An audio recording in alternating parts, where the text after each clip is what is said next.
আসসালামু আলাইকুম, hello everyone. আমরা জানি একটি হায়ার অর্ডার লিনিয়ার ডিফারেনশিয়াল ইকুয়েশনের জেনারেল সলিউশনের দুটি অংশ থাকে, একটি হচ্ছে কমপ্লিমেন্টারি ফাংশন, একটি হচ্ছে পার্টিকুলার ইন্টিগ্রাল। লাস্ট ভিডিও পর্যন্ত আমরা কীভাবে একটি হায়ার অর্ডার লিনিয়ার ডিফারেনশিয়াল ইকুয়েশনের কমপ্লিমেন্টারি ফাংশন বের করতে হয় সেটি শিখে গিয়েছি। আজকের ভিডিওতে আমরা পার্টিকুলার ইন্টিগ্রাল বের করার একটি মেথড, যেটা হচ্ছে আনডিটারমাইন্ড কোএফিশিয়েন্ট মেথড, সেটি সম্পর্কে জানব। সো যে কোনো একটি higher order linear differential equation যখন আমাদের প্রশ্নে দেওয়া থাকবে, প্রথমেই আমাদের আসলে বুঝে নিতে হবে যে এই ডিফারেনশিয়াল ইকুয়েশনটিকে কি আদৌ আমরা আনডিটারমাইন্ড কোএফিশিয়েন্ট মেথড দিয়ে তার পার্টিকুলার ইন্টিগ্রাল বের করতে পারবো কিনা। তো সেটা আমরা কীভাবে যাচাই করব?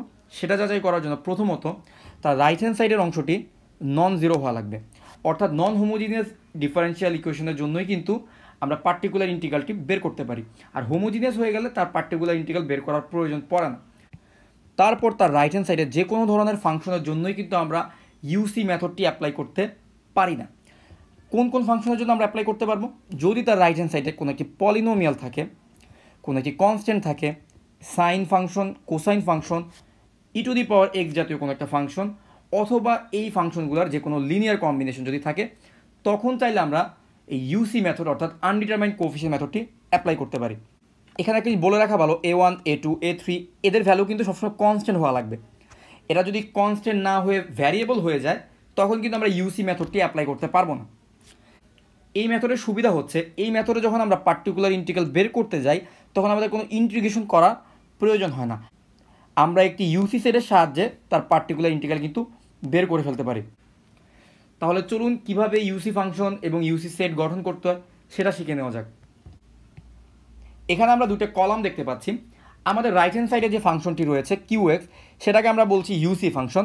সেই ফাংশনটি যদি যে কোনো একটা কনস্ট্যান্ট হয়, তাহলে তার জন্য ইউসি সেট হবে 1।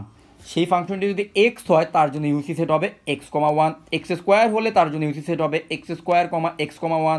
e⁻x হলে হবে e⁻x, সাইন এক্স হলে হবে সাইন এক্স, কজ এক্স।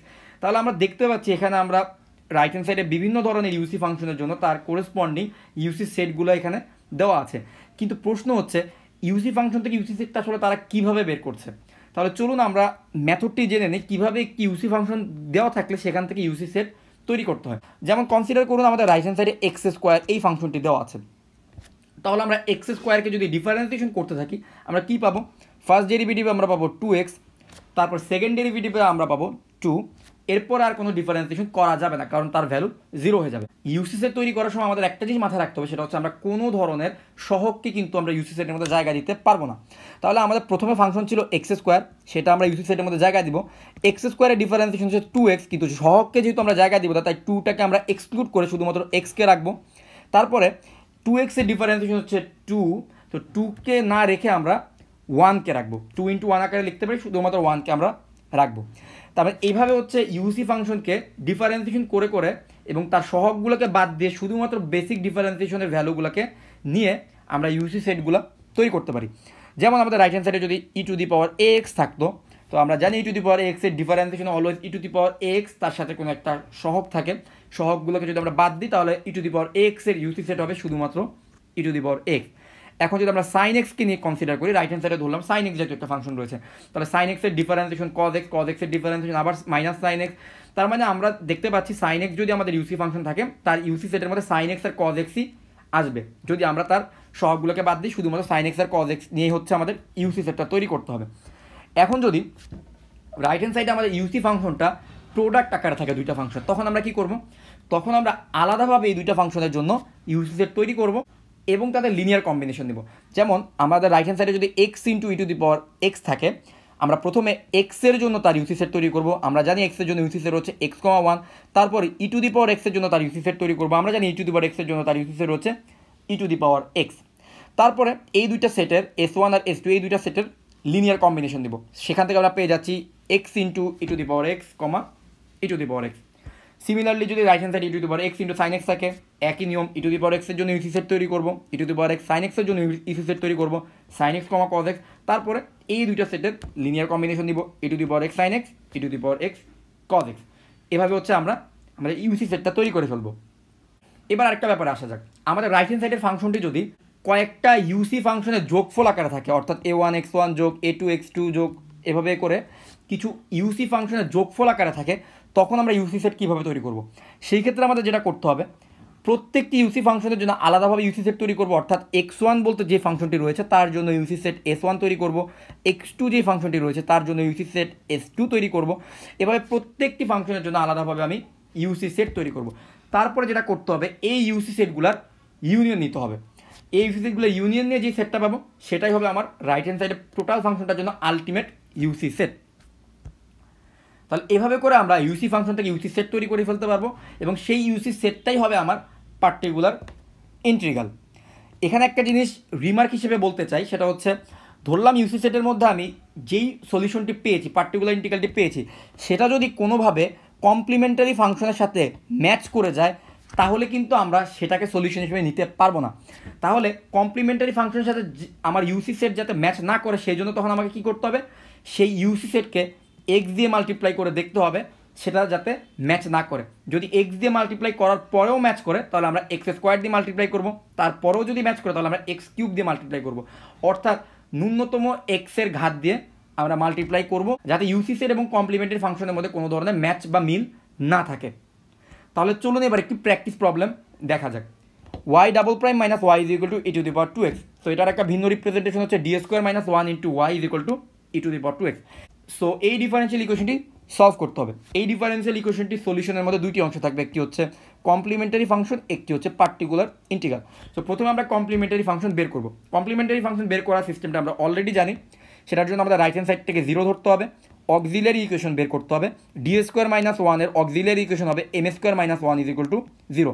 সেখান থেকে আমরা এম এর মান পেয়ে গিয়েছি M is equal to plus minus 1, অর্থাৎ একটি সলিউশন আসবে e to the power x, আরেকটি সলিউশন আসবে e to the power minus x. So এভাবে আমরা কমপ্লিমেন্টারি ফাংশনটি বের করে ফেললাম। কমপ্লিমেন্টারি ফাংশনকে আমরা ওয়াইসি দিয়েও প্রকাশ করে থাকি। এখন আমাদের পার্টিকুলার ইন্টিগ্রালটি বের করতে হবে। পার্টিকুলার ইন্টিগ্রাল বের করার জন্য আমাদের দেখতে হবে আমাদের রাইট হ্যান্ড সাইড ফাংশনটি কী ছিল। আমরা দেখতে পাচ্ছি আমাদের রাইট হ্যান্ড সাইডে ছিল ই টু দি পাওয়ার 2x। তাহলে ই টু দি পাওয়ার 2x হচ্ছে আমাদের ইউসি ফাংশন। এখন এই ই টু দি পাওয়ার 2x এর কোরেসপন্ডিং ইউসি সেট কী হবে, ই টু দি পাওয়ার 2x হবে। তার মানে আমাদের পার্টিকুলার ইন্টিগ্রাল হয়ে যাবে যে কোনো একটি constant into E to the power 2x। আমরা সেই আরবিট্রারি কনস্ট্যান্টকে কি ধরলাম, C3, অর্থাৎ C3 into E to the power 2x হবে আমাদের পার্টিকুলার ইন্টিগ্রাল। বাট এখানে একটা ব্যাপার আছে, যেহেতু আমরা বলছি পার্টিকুলার ইন্টিগ্রাল তাই এখানে কোনো আরবিট্রারি কনস্ট্যান্ট রাখা যাবে না। এই আরবিট্রারি কনস্ট্যান্টের একটি ভ্যালু অ্যাসাইন করতে হবে। সেই জন্য আমরা যেটা করব, আমরা এই ওয়াইপিকে ফার্স্ট ডেরিভেটিভ করব, ওয়াইপিকে সেকেন্ড ডেরিভেটিভ করব এবং ওয়াইপি এর এই ফার্স্ট ডেরিভেটিভ এবং সেকেন্ড ডেরিভেটিভের এই ভ্যালুগুলো আমাদের যে গিভেন ডিফারেন্সিয়াল ইকুয়েশনটি ছিল সেখানে আমরা বসিয়ে দিব, অর্থাৎ ডি স্কোয়ার মাইনাস 1 এই ডিফারেন্সিয়াল ইকুয়েশনটির মধ্যে বসিয়ে দিব। সো এখানে ডি স্কোয়ারের পরিবর্তে বসিয়ে দিলাম ওয়াইপি এর সেকেন্ড ডেরিভেটিভ, অর্থাৎ 4 into C3 into E to the power 2x minus Y এর মান বসিয়ে দিলাম C3 into E to the power 2x is equal to E to the power 2x। সেখান থেকে আমরা C3 এর ভ্যালু পেয়ে গেলাম 1/3, অর্থাৎ আমাদের রিকোয়ার্ড পার্টিকুলার ইন্টিগ্রাল হয়ে গেল 1/3 into E to the power 2x। সুতরাং আমাদের জেনারেল সলিউশন চলে আসবে ওয়াইসি যোগ ওয়াইপি, অর্থাৎ কমপ্লিমেন্টারি ফাংশন যোগ পার্টিকুলার ইন্টিগ্রাল। সেখানে আমরা কমপ্লিমেন্টারি ফাংশনের মান আগেই বের করে রেখেছিলাম, সেটা বসিয়ে দিলাম, তার সাথে আমরা পার্টিকুলার ইন্টিগ্রালটাকে যোগ করে দিলাম। সো এভাবে আমরা কিন্তু জেনারেল সলিউশনটি বের করে ফেললাম। এবার চলুন আমরা আরেকটি প্রবলেম নিয়ে আলোচনা করি। এখানে কি non homogeneous linear differential equation দেওয়া আছে। তো যার সলিউশন হিসেবে প্রথমে আমাদেরকে কমপ্লিমেন্টারি ফাংশন, তারপর আমাদেরকে পার্টিকুলার ইন্টিগ্রাল বের করতে হবে। সো আশা করি কমপ্লিমেন্টারি ফাংশন বের করা আমরা শিখে গিয়েছি। সো এটা কমপ্লিমেন্টারি ফাংশনের সলিউশনটি আমি এখানে দিয়ে দিলাম। এখন আমাদের পার্টিকুলার ইন্টিগ্রালটি বের করতে হবে। পার্টিকুলার ইন্টিগ্রাল বের করার জন্য তার রাইট হ্যান্ড সাইডের ফাংশনটির দিকে দেখতে হবে। এখানে তার রাইট হ্যান্ড সাইডের ফাংশনটি দুইটি ইউসি ফাংশনের যোগফল আকারে দেওয়া আছে। তো প্রথমে আমাদেরকে ই টু দি পাওয়ার 3x এর জন্য তার ইউসি সেট দেখতে হবে, যেটা হচ্ছে ই টু দি পাওয়ার 3x হবে। তারপর আমাদের সাইন এক্সের জন্য তার ইউসি সেট বের করতে হবে। সাইন এক্সের জন্য তার ইউসি সেট হবে সাইন এক্স কমা কজ এক্স। এখন এই দুটি সেটের ইউনিয়ন নিয়ে হচ্ছে আমরা ওয়াইপি তৈরি করব বা পার্টিকুলার ইন্টিগ্রালটি তৈরি করব। কিন্তু এখানে একটি ব্যাপার রয়েছে, সেটা হচ্ছে যে আমাদের যে কমপ্লিমেন্টারি ফাংশন ছিল তার একটি সলিউশন কিন্তু ই টু দি পাওয়ার 3x ছিল এবং আমাদের ইউসি সেটের ভিতরেও একটি সলিউশন চলে আসলো ই টু দি পাওয়ার 3x। যেহেতু ইউসি সেটের একটা এলিমেন্ট আর কমপ্লিমেন্টারি ফাংশনের একটা এলিমেন্ট ম্যাচ করেছে, তাই এই সলিউশনগুলোকে ডিফারেন্ট করার জন্য আমরা যেটা করব, এই ইউসি সেট S1কে আমরা x দ্বারা মাল্টিপ্লাই করব। সো আমরা ইউসি সেট S1কে যদি আমরা x দ্বারা মাল্টিপ্লাই করি আমরা পেয়ে যাচ্ছি x into E to the power 3x এবং আমাদের S2-র মধ্যে ছিল সাইন এক্স কমা কজ এক্স। এবার এই দুইটা সেটের ইউনিয়ন যদি নেই তাহলে হচ্ছে আমরা আমাদের ইউসি সেটটা পেয়ে যাব, সেটা হচ্ছে x E to the power 3x, sin x, cos x। এবার এই এলিমেন্টগুলো দিয়ে আমাদের ওয়াইপি বা পার্টিকুলার ইন্টিগ্রালটি গঠন করতে হবে। তাই আমাদের পার্টিকুলার ইন্টিগ্রালটি হবে a into X E to the power 3x plus B into sine X plus C into cos X, এই আকৃতির, যেখানে এ বি সি এর মানটি আমাদের বের করতে হবে। সো এ বি সি এর মান বের করার জন্য যেটা করব, আমরা এই পার্টিকুলার ইন্টিগ্রালটিকে ফার্স্ট ডেরিভেটিভ এবং সেকেন্ড ডেরিভেটিভ করব, এবং করার পরে আমাদের যেই ডিফারেন্সিয়াল ইকুয়েশনটি ছিল সেই ডিফারেন্সিয়াল ইকুয়েশনটির মধ্যে এর ভ্যালুগুলো ইনপুট দিব। তার ফার্স্ট ডেরিভেটিভের ভ্যালুটা 3 ইন্টু ওয়াই প্রাইমের জায়গায় তার ফার্স্ট ডেরিভেটিভ ভ্যালু ইনপুট দিব, ওয়াই ডাবল প্রাইমের জায়গায় এই ডিফারেন্সিয়াল ইকুয়েশনের সেকেন্ড ডেরিভেটিভের মানটা ইনপুট দিব। এইভাবে করে যদি সবগুলো মান আমি ইনপুট দেই এবং সহগ সমীকৃত করি, অর্থাৎ এখানে ই টু দি পাওয়ার 3x রয়েছে, রাইট হ্যান্ড সাইডে ই টু দি পাওয়ার 3x রয়েছে, সহগগুলোকে সমীকৃত করলে আমরা পাবো 3a is equal two 8, that means a is equal two হচ্ছে 8/3। সিমিলারলি আমরা সহগ সমীকৃত করলে আমরা পাবো 3c minus 4 is equal two হচ্ছে 4। সিমিলারলি হচ্ছে minus 3b plus C is equal to 0।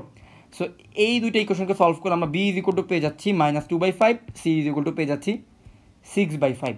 অর্থাৎ আমরা এ বি সি এর মান বের করে ফেললাম। সো এ বি সি এর মান যদি বের করে ফেলি, তাহলে আমরা যেটা করতে পারবো, আমরা পার্টিকুলার ইন্টিগ্রাল সলিউশনটিও জেনে গেলাম।